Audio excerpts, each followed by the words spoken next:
প্যারাগুয়ের বিপক্ষে ম্যাচে রেফারির সঙ্গে মেসি বাজে আচরণ করায় ফুটবল বিশ্বে শুরু হয়েছে বিতর্ক সমালোচনা। আর্জেন্টাইন এই সুপারস্টার এবার জরিমানা ও নিষেধাজ্ঞার মুখে দাঁড়িয়ে আছে। যদিও এখনও ঘোষণা দেয়নি, তবে ফিফার আইন অনুযায়ী জরিমানা ও নিষেধাজ্ঞায় পড়বে মেসি। ফিফার আইনে বলা হয়েছে, যদি কোনো খেলোয়াড়রা মাঠে বাজে ভাষা, বাজে ইঙ্গিত ও বাজে আচরণ করে তাহলে তার বিরুদ্ধে শাস্তিমূলক ব্যবস্থা নেবে ফিফা। অথচ সেই পথে হেঁটেছে লিওনেল মেসি। ঘটনাটি ঘটে প্যারাগুয়ের খেলোয়াড় ওমর আল দেরেতে মারাত্মক ফাউল করে, তবুও কার্ড দেখায়নি রেফারি।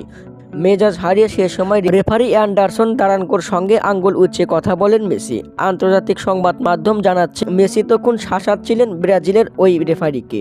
মেসি আঙ্গুল উঁচিয়ে বলছিলেন, তুমি কাপুরুষ, আমি তোমাকে পছন্দ করি না। সেই ম্যাচের ওমন কাণ্ডে মেসিকে নিষেধাজ্ঞা ও জরিমানা করতে পারে ফিফা। সেক্ষেত্রে মেসিকে 1 ম্যাচ নিষিদ্ধ ও $20,000 জরিমানা করতে পারে ফিফা। দর্শক, আপনাদের মতামত কি কমেন্টের মাধ্যমে জানিয়ে দিন। ধন্যবাদ।